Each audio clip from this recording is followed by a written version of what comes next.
வணக்கம். நம்ம எல்லாருமே அடிக்கடி கேட்கிற ஒரு பேரு பரிசுத்த வேதாகமம். ஆனா இந்த பேர் எப்படி வந்துச்சுன்னு என்னைக்காவது யோசிச்சு பார்த்திருக்கோமா? வாங்க அந்த பேரோட மூலத்தை தேடி ஒரு சுவாரஸ்யமான வரலாற்று பயணத்துக்கு போகலாம். சரி, நம்மளோட முக்கியமான கேள்வி இதுதான். பரிசுத்த வேதாகமம்னு நாம சொல்றோமே, அந்த பேர் எப்படி உருவாச்சு? இது வெறும் வார்த்தை இல்ல, இதுக்கு பின்னாடி ஒரு பெரிய கதையே இருக்கு. ஒரு சின்ன வார்த்தை காலப்போக்குல எவ்வளவு பெரிய கருத்தா மாறுச்சுங்கிறத நாம இப்ப பார்க்க போறோம். ரெனியா, ஆரம்பிக்கலாமா? நம்ம இந்த தேடல நமக்கு நல்லா பரிச்சயமான தமிழ் பெயர்லேருந்தே ஆரம்பிக்கலாம். பரிசுத்த வேதாகமம் இந்த வார்த்தைய நாம கொஞ்சம் பிரிச்சு பார்த்தாலே க்ளூ நமக்கு கிடைச்சிடும். இதுல பாருங்க, ஆகமம் அப்படின்ற வார்த்தைக்கு நேரடியான அர்த்தம் புத்தகம் அல்லது நூல். அப்போ வேதாகமம்னா சிம்பிள், தேவனை பற்றிய புத்தகம். இதுதான் அதோட அடிப்படை அர்த்தம். ஆக எல்லாத்தையும் ஒன்னா சேர்த்தா பரிசுத்த வேதாகமம்னா தேவனை பற்றிய பரிசுத்தமான புத்தகம். அந்த புத்தகத்தோட தெய்வீகத்தன்மையை அழுத்தமா சொல்றதுக்காக தான் அந்த பரிசுத்தங்கிற வார்த்தை முன்னாடி சேர்க்கப்பட்டிருக்கு. ஓகே, முதல் துப்பு நமக்கு கிடைச்சாச்சு. இப்போ வாங்க ஒரு டைம் மெஷின்ல ஏறி பல ஆயிரம் வருஷங்கள் பின்னாடி போவோம். பழைய ஏற்பாடு எழுதப்பட்ட மூல மொழியான எபிரேயத்துக்கு. அங்கெல்லாம் நமக்கான அடுத்த முக்கியமான க்ளூ காத்திருக்கு. இங்க ஒரு விஷயத்தை நல்லா நோட் பண்ணுங்க. தானியேல் தீர்க்கதரிசி புத்தகம் அப்படின்னு ஒருமையில சொல்லல.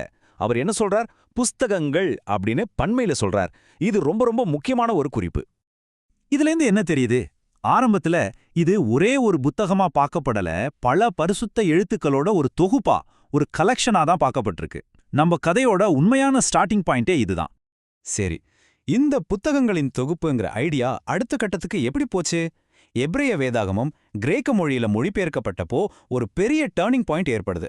வாங்க அது என்னன்னு பார்க்கலாம். செப்டோஜின்ட் அப்படின்னு சொல்ற அந்த கிரீக்கு மொழிபெயர்ப்புல எபிரேய வார்த்தையான புத்தகங்கள் பிப்லியா அப்படின்னு மாற்றப்படுது.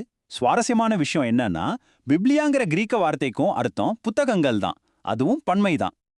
பல நூற்றாண்டுகளுக்கு ஆதி திருச்சபையில இருந்தவங்க அந்த முழு தொகுப்பையும் பிப்லியான்னு தான் கூப்பிட்டாங்க.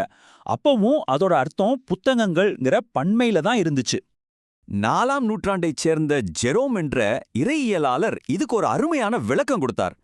அவர் இத ஒரு தெய்வீக நூலகம் அப்படின்னு சொன்னார். எவ்வளோ அழகான கற்பனை பாருங்களேன். அதாவது பல புத்தகங்கள் இருக்கிற ஒரு லைப்ரரி.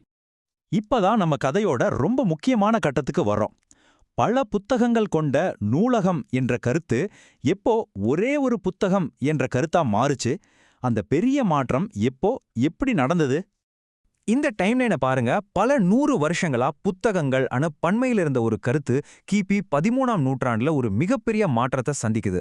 அது வரைக்கும் பன்மையா இருந்தது ஒருமையா மாற ஆரம்பிக்குது. இந்த ஒப்பீடு அந்த மாற்றத்தை பளிச்சுன்னு நமக்கு காட்டுது.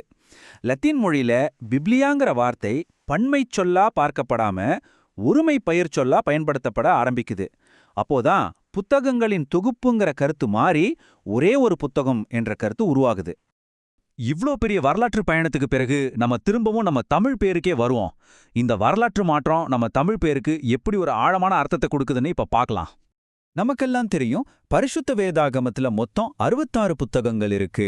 பல எழுத்தாளர்களால் பல நூற்றாண்டுகளாய் எழுதப்பட்ட 66 தனித்தனி புத்தகங்கள். இங்கதான் முக்கியமான பாயிண்ட் இருக்கு. 66 தனித்தனி ஆகமங்கள் இருந்தாலும் நாம அதையெல்லாம் சேர்த்து ஒரே பரிசுத்த வேதாகமம் அப்படின்னு தான் சொல்றோம். 13ஆம் நூற்றாண்டுல உருவான அந்த இறையியல் கருத்தை நம்ம தமிழ் பேர் எவ்வளோ அழகா பிரதிபலிக்குது பாருங்களேன். 66 புத்தகங்கள் இருந்தாலும் நாம் அதை பரிசுத்த வேதாகமங்கள்னு பன்மையில சொல்றதில்ல, பரிசுத்த வேதாகமம்னு ஒருமையில தான் சொல்றோம். வேற்றுமையில் ஒற்றுமைங்கிற தத்துவத்தை இந்த பெயர் ரொம்ப அழகா நமக்கு சொல்லுது.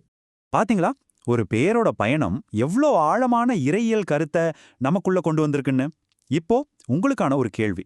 இந்த 66 புத்தகங்களையும் தனித்தனியா பார்க்காம ஒரே ஒருங்கிணைந்த நூலா பார்க்கறப்போ அதோட ஒட்டுமொத்த செய்தியை பத்தின நம்ம புரிதல் எப்படி மாறும்?